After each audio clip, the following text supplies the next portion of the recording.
Hey everybody, and welcome to the second park review in our Head-to-Head 10 review series, where we're going through the Head-to-Head 10 competition parks on New Element. As always, if you'd like to download this park that you see, you can do so in the comments here, and check out all the rest of the parks in the contest, which is still going on at the time that I'm recording this video. Last time we looked at the Institute of Extraordinary Biota, and its challenger for Round 1, Match 1 is this park, Radio Park Tbilisi. This was made by Alex, roygbiv, and Ulvenwood with a 75%, 15%, and 10% share, respectively. This is actually one of my favorite parks of the contest so far, and I'm going to show you why. There's just a lot of really, really cool architecture done throughout this whole space. I'm kind of a sucker for A, weird rides, and B, weird architecture. And this one's got a lot of sort of Eastern European architecture and a lot of just kind of really interesting designs and things, so it's definitely a park that's right up my alley for sure. So let's get into it. First of all, it's hard to miss, this is the park opening position, I suppose. We got this really great building that's kind of a bunch of blocks of, concrete interspersed with these kind of bulging windows that kind of stick out across the whole thing. I love these little, like, circular porthole type windows as well. I'm gonna zoom in here at our park entry as you go down through the ticket booths and everything. A little protest over here, it looks like, and a little food cart as well. I do like the sign here, using some of the kind of tile looking type pieces. It's got a very, I don't know, the whole park has a very kind of Eastern European type feel to it, in my opinion. You got the elevator up, or you got the escalator up. Can't miss this little snack stand with the really cool star-shaped roof on it. But the whole idea of this, I'll zoom out here real quick, is that this is a park kind of perched up on top of a mountaintop where there's a bunch of radio antennae going to the park's name itself. There's definitely some influences from Expoland Park in Osaka, Japan, which has since closed, with this this great dueling coaster here.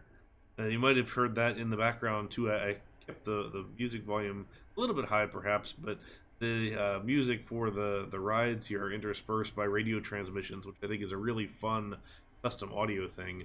This is the first head-to-head since we've really had a lot of the new features of Open RCT2, and the ease of doing custom music tracks is really, really taking off for sure. So let's jump onto these coasters here, just because these are happening off the lift right now. So we'll see this. I love this. It's got sort of this double layout here with some variations between the whole thing, some crossovers and everything as well. Here you can get some great bits and pieces of the radio as we're up here.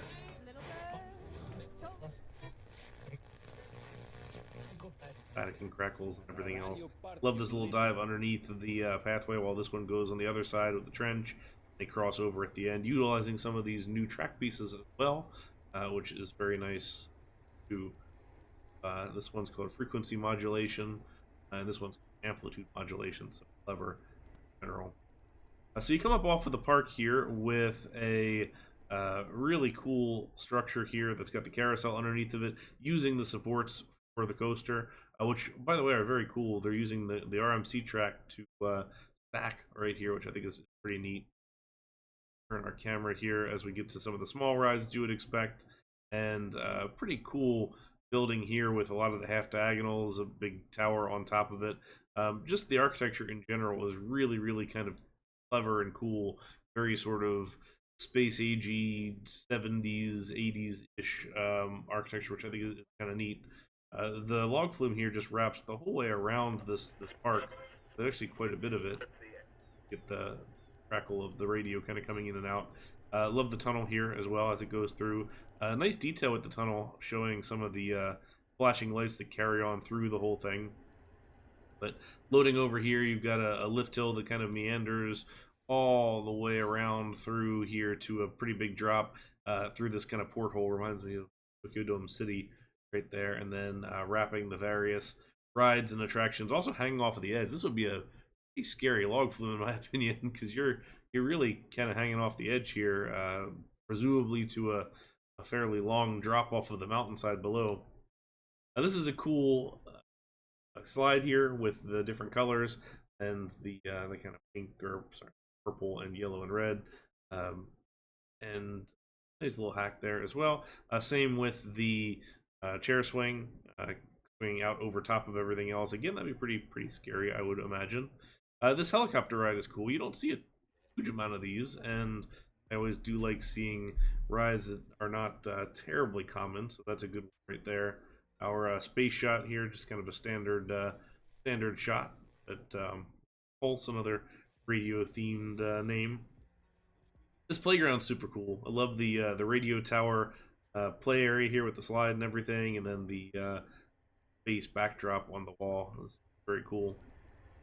Nice hack for the teacups as well. A lot of these hacks you can find in my hacking tutorials.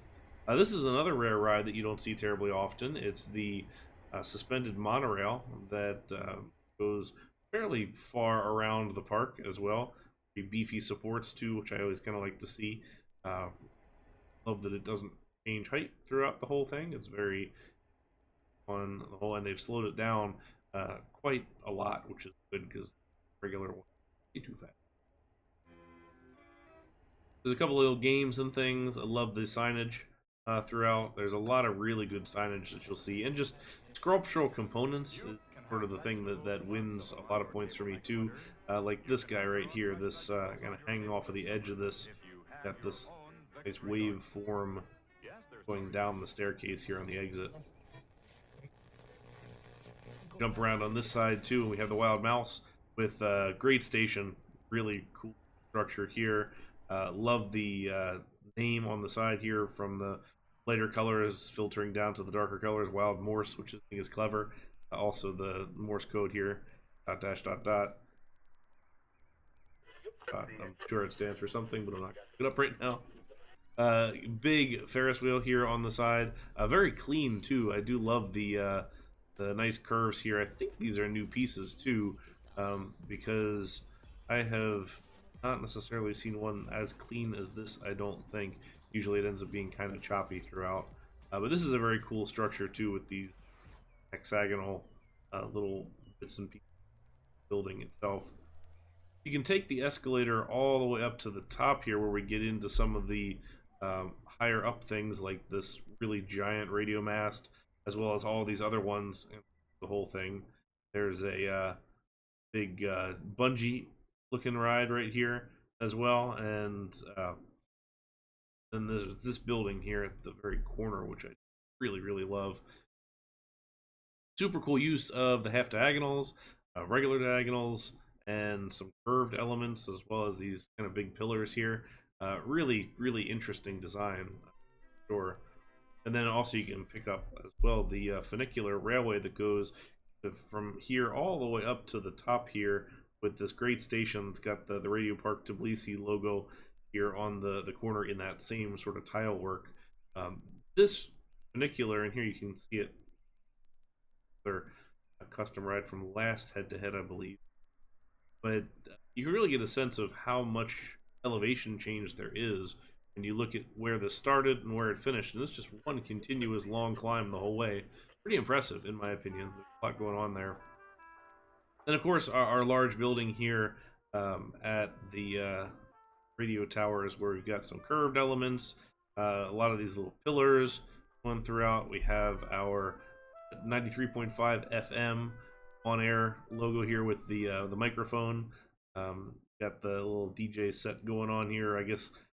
Yeah, with the, looks like little records and everything. Very cool as far as that goes. And this pretty impressive little room here that you can imagine would be a neat one to look at, looking out over top of the mountainside as well. So there's a lot going on here with just rides and architecture and music, and really everything comes together very nicely. This did end up winning the match. It wasn't a particularly close match voting wise, although I think quality wise that's often a little bit of a misnomer, because you know, if two parks are very close to each other in quality and everybody just kind of decides to vote for one by just a little bit, then the result can end up being fairly skewed. Certainly there's more going on this one, but with the other park there was just a nice kind of calm, peaceful atmosphere. The execution and the detail was really, really well done on that one as well. Unfortunately for that park anyway, this one really spoke to me as far as just the overall design goes and the just general vibe. I really, really like the style of park, and you know, if you've watched enough reviews on my channel, you know that I absolutely love pretty much everything that Alex does. So this is no exception here. This is a really, really great park. So good one to start off for the Dam Busters. They go 1-0 to begin their campaign, and this is definitely a really cool park. So you should absolutely check it out. Download it in the comments below. You do need Open RCT2 to view it. I will also post a link to that as well. So that's it for this one. We'll be back with round 1 and match number 2 here next up. Then, thank you all very much for watching, and have a good day.